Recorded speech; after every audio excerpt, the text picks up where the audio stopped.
नमस्ते। ऑनलाइन कक्षाओं में आप सभी का एक बार फिर से स्वागत है। आज हम कक्षा द्वितीय के लेसन आओ जाने हमारा पर्यावरण का अध्ययन करेंगे।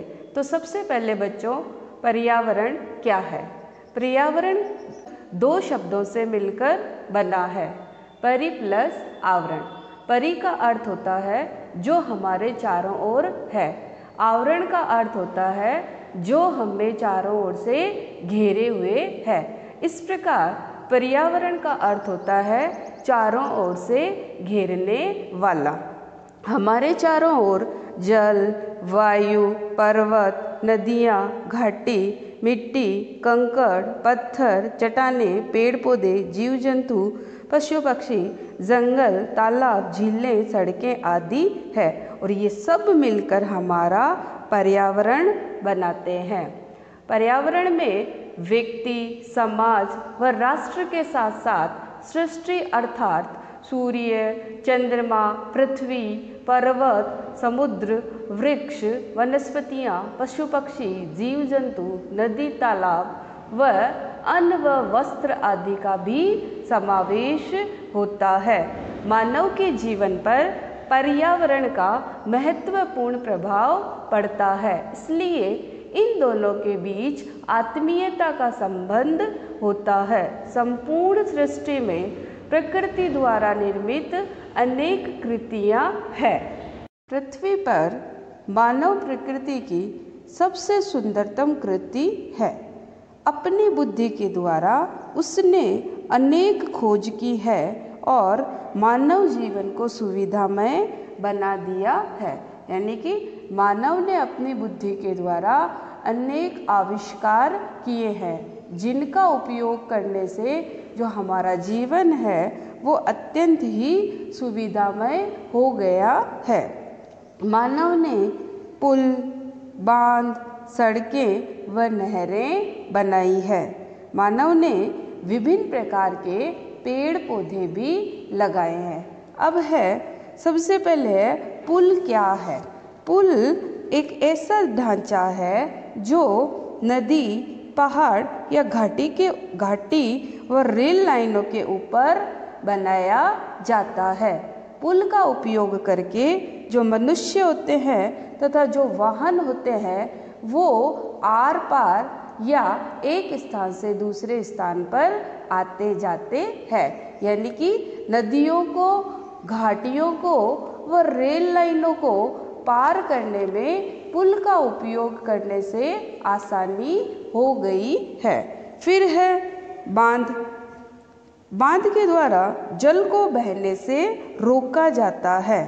बांध बनाने से बाढ़ के संकट से तो बचा जाता ही है, साथ ही साथ बांध के द्वारा जिस पानी को रोका जाता है, जिस पानी को जमा किया जाता है, उसका उपयोग पेयजल, सिंचाई व विद्युत बनाने में किया जाता है।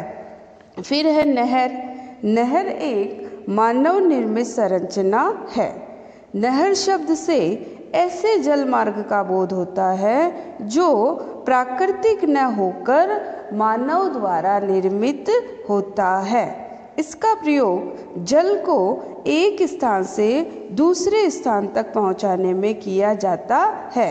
इस प्रकार इसका जो निर्माण है वो मुख्य रूप से दो उद्देश्यों की पूर्ति के लिए किया जाता है। पहला, दो या दो से अधिक जलखंडों या नदियों को मिलाने के लिए, जिसके द्वारा जल मार्ग से यातायात हो सके। और दूसरा जो इसका बनाने का उद्देश्य है वो है नदी या सरोवरों के जल को सिंचाई व अन्य आवश्यकताओं की पूर्ति के लिए दूर दूर तक पहुंचाना।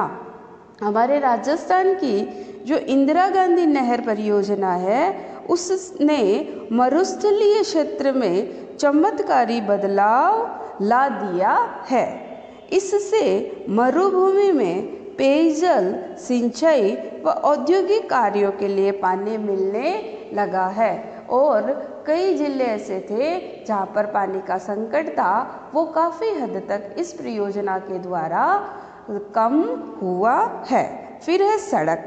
सड़क भूमि पर बने ऐसे मार्ग को कहते हैं जिसे समतल बनाकर या अन्य रूप से विकसित करके उस पर किसी वाहन के जरिए परिवहन में आसानी कर दी गई है।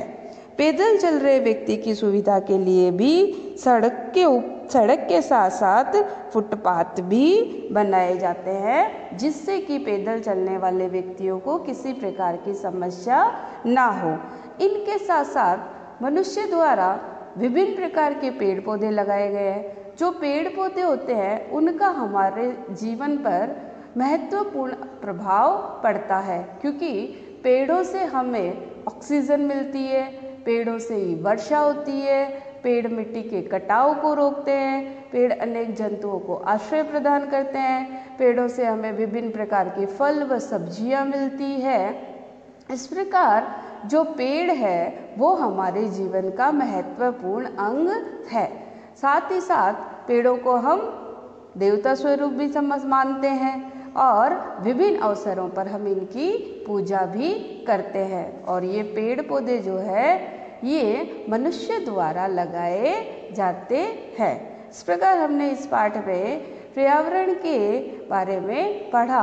आगे के जो बिंदु है, मनुष्य द्वारा जिन पशुओं को पाला जाता है, जिन पक्षियों को पाला जाता है, उनका हमारे जीवन में क्या उपयोग है, इसका अध्ययन हम अपनी अगली क्लास में करेंगे। आज के लिए बस इतना ही। धन्यवाद।